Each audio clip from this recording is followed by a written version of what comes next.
దేవుని బిడ్డలారా, ఈ దినము కీర్తనలు 34:7 ధ్యానిద్దాం.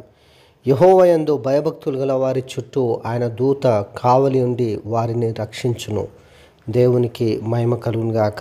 దేవుని బిడ్డలారా, దేవుడు ఎంత గొప్ప కాపుదలను, భద్రతను తన యందు భయభక్తులు గల వారి ఎడల ఆయన నియమించి ఉన్నాడో మనం చూస్తూ ఉన్నాం.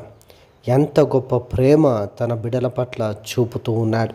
దేవుని బిడ్డలారా, ఆయన దూతలు మన చుట్టూ ఉండి మనకు కావలి ఉండి రక్షించును అని వాక్యంలో మనం చూస్తూ ఉన్నాం. ఎంత గొప్ప విషయం. చాలాసార్లు మనం కొన్ని పరిస్థితులను బట్టి భయపడుతూ ఉంటాం. భద్రత లేదని మనము భయపడుతూ ఉంటాం. ఏమవుతుందో అని భయపడుతూ ఉంటాం. కానీ వాక్యం సెలవిస్తూ ఉంది, యెహోవాయందు భయభక్తులు గల వారి చుట్టూ ఆయన దూత కావలి ఉండి వారిని రక్షించును.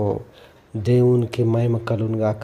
ఆయన దూత కావలి ఉండి రక్షించును అని వాక్యము సెలవిస్తూ ఉంది. దేవుని బిడ్డలారా, నిజముగా దేవుడు అనేక సార్లు మనకు తెలవకపోవచ్చు, మనం చూడకపోవచ్చు, కానీ ఆయన దూత నుంచి మనల్ని అనేక ప్రమాదాల నుండి కాపాడుతూ ఉంటాడు.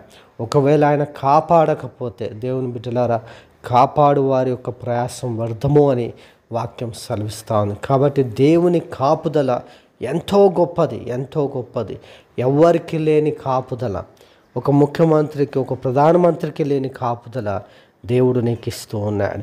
సూపర్ న్యాచురల్గా దేవుని దూత నుండి మనల్ని కాపాడు అని వాక్యం సెలవిస్తూ ఉంది. కాబట్టి దేవుని యందు భయభక్తులు కలిగి ఉండడం ఎంత ప్రాముఖ్యమైందో ఇక్కడ మనం చూస్తూ ఉన్నాం. ఒకవేళ దేవుని యందు ఇంకా భయభక్తులు లేకపోతే దేవుని బిడ్డలారా, దేవుని యందు భయభక్తులు కలిగి ఉందాం. దేవుడు మనల్ని కాపాడునుగాక. ఆమేన్.